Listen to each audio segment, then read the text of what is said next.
So, Nicholas Walters versus Sosa,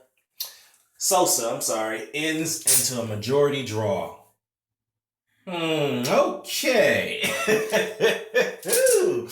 Oh man. It just never stops, does it, when it comes to boxing, okay?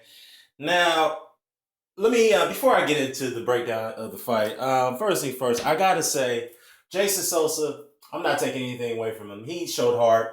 He was stuck in there, and he took some vicious shots, especially the body shots from Nicholas Walters tonight.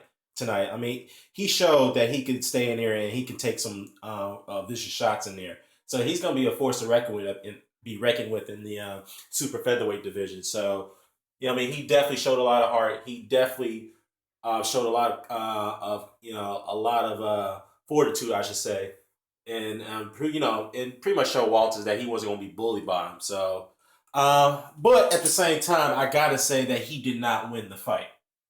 Let's make that clear. Now, I'm not saying there weren't any close rounds between the two. I mean, they were both exchanging vicious shots in the inside. I mean, they wouldn't even bother trying to fight in the inside. They were just trying to go toe to toe in all 10 rounds.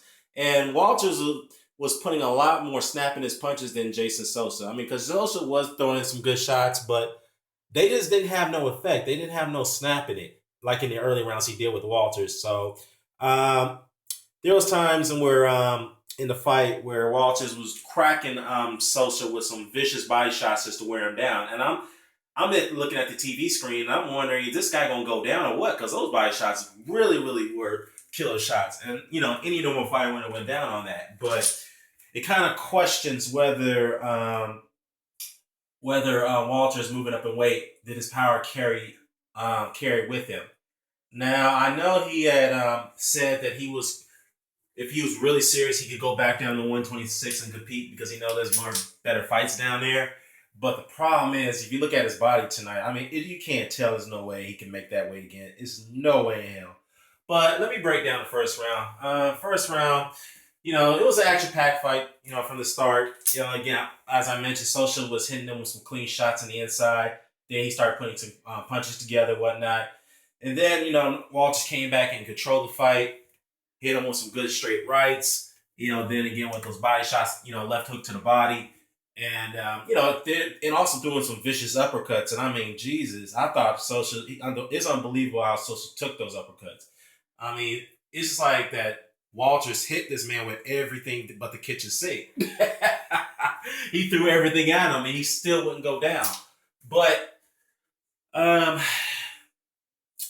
yeah, it was only a 10-round fight. And now, obviously, the scoring is what really troubles me, all right? First, one judge had it 94, 97, 97, 94 for Sosa, okay? Then the other two judges scored it a draw. So you're telling me that Nicholas Walters actually got a draw from this fight? I mean, I don't know if they need their eyes checked or they went to the bathroom and decided what the decision was going to be prior to the fight ending. I mean, oh my God. Can anyone explain this to me? You know what? Nobody needs to explain to me because this has been going on way too long, and it's been going on for many decades. All right. The question is where do these two go from here? I can tell you from one thing, Sosa is definitely going to get some more bigger fights from this performance. Now, before I get into that, I got to say that maybe the reason why the judges scored the way they did is because I have to admit Sosa's work rate was probably a lot more compared to Walters because he threw over 800 punches. He only landed about 184, 185.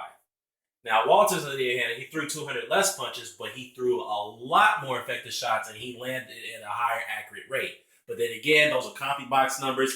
Judges can't see those numbers. So this is where this thing gets a little eerie and a little skewed. So with that being said, I think this is another travesty, and this they did Nicholas Walters wrong. I mean, he didn't deserve this. But where does he go from here? Again, I know he expressed talk about back down to 126, but clearly looking at his body tonight, there's no way he can make that weight again. I think he should go after another super featherweight by Uruguay's Camboa, for example. I think that fight should be made, and I think that's be a damn good fight. Now, as far as Sosa, as I mentioned, he will get bigger fights. But there's a lot. There's plenty of good fighters in there, like Felix Verdejo, for example. So we'll see. Well, drop a comment below. Let me know what you think. Sign it off. Peace.